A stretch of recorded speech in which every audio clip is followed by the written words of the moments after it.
Hey guys, so today I'm going to be taking a look at the latest Linux Mint release, Linux Mint 17.1 Cinnamon Edition.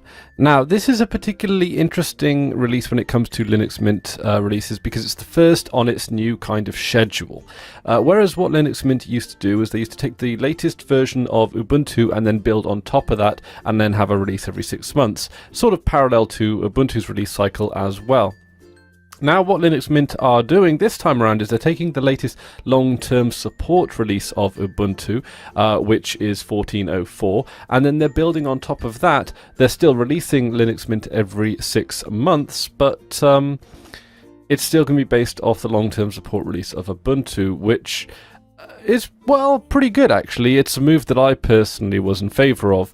I like the idea that Linux Mint put stability very high on their list of priorities, whereas Ubuntu is a distribution that might prefer maybe trying out something a little more innovative, like a new desktop or user interface, or perhaps a different software selection line or lineup, depending, or sometimes regardless of what public opinion tends to favour. And I think that Linux Mint gives you that feeling that it does actually listen quite strongly to the feedback that's given to it, and it does feel like a more community-based distribution, and in no small part because it quite clearly does listen to some of the choices that the community make. It's more reserved, maybe a little bit more conservative than Ubuntu as well. It sort of holds back any drastic design decisions in favour of things like stability and user comfortability as well, how comfortable the user is using a user interface, because of course a user interface isn't going to be at the forefront of everybody's minds all the time. Most people just want something they feel comfortable using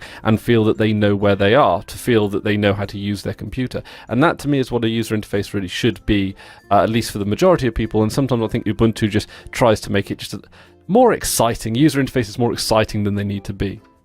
And I like the fact that Linux Mint actually sort of have their feet on the ground on this one. So, I'm not going to be showing you the traditional install process and a particularly elaborate view of Linux Mint because it's 17.1. Even though it's been given its own sort of title as a distribution in its own right, and it really is, the changes that it's made from 17 are quite minimal, actually. What I've got here, just up here in Firefox, so I've booted up into a virtual machine on the live CD at the moment.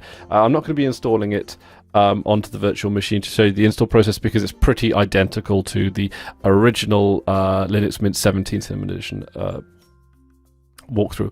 But what I've got here is the new features at a glance. Cinnamon 2.4, which just seems to be a natural progression as as Cinnamon is going. It's got an updated update manager. It's got language. I don't know what the language settings are. Being an English speaker, I guess that's something that I don't have to worry about too often, except when there are differences between US and UK. Different login screen. System improvements, artwork improvements, other improvements, main components, LTS strategy. So as you can see there is nothing really mind-blowing or completely tearing away from the original. And I like that, in a way. It's not going to be the most exciting release that you're ever going to see. It's going to be a step up from Linux Mint 17. If you like Linux Mint 17, you probably want to upgrade because it's still based on that same solid foundation of Ubuntu, the long-term support release, but it's probably just been tweaked and upgraded here and there, and it just feels like the natural progression as to how this operating system's going to go over time. There's no real dramatic changes. To be honest, there weren't any major bug fixes that needed to happen as well. As you can see here, the biggest problem looks like it solved freezes with some NVIDIA GeForce GPUs. It's not a problem that I personally had, not even with games or multimedia or anything that involved pushing the card to its limits. But then again, if some people have had that problem, it's nice to see them tackling it. But again, nothing here seems to indicate that they're addressing any particular big flaws that came out in 17. It's got the system requirements. The system requirements have pretty much been the same for a long time now. Which is good. Again, it's nice to know that your computer, if it can support 17, it can support 17.1. It comes torrented with 32 and 64-bit versions. It's always a good idea, of course, to use the torrents when you can.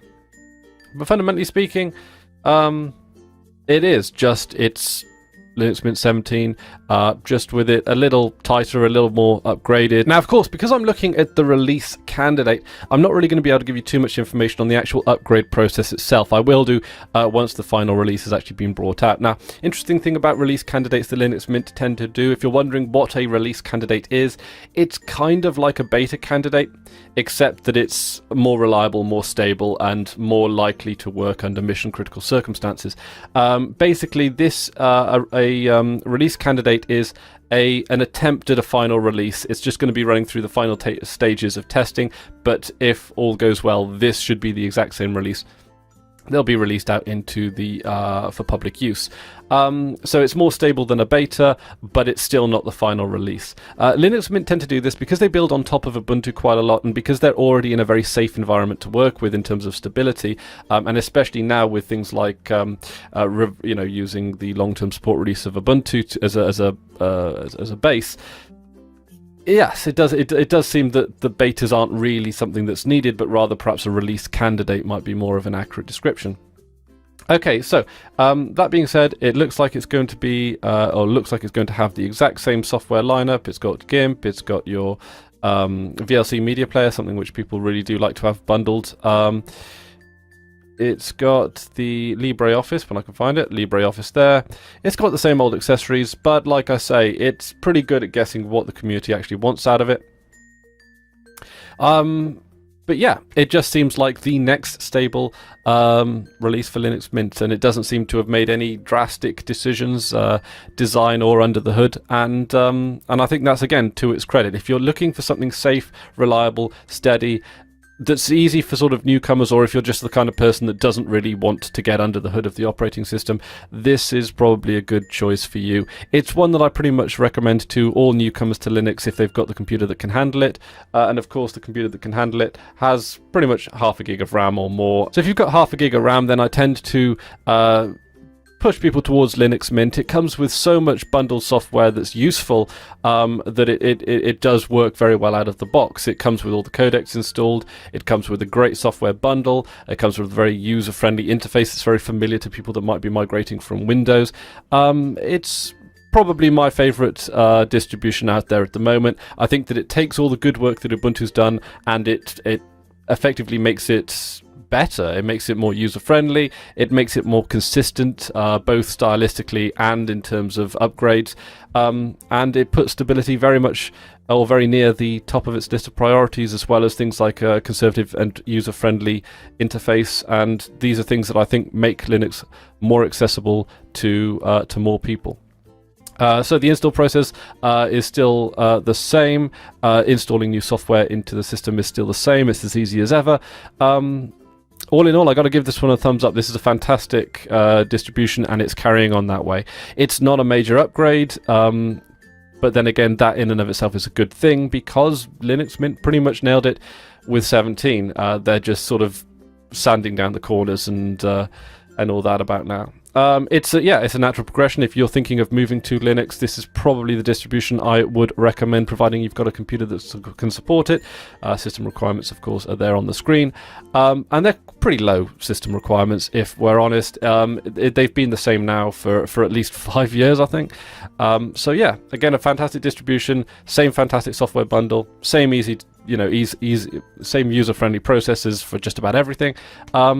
Fantastic. Thanks very much for the good work. That's about it from me today. Until next time, I have been Chris Ware, and you've been awesome. Take care now.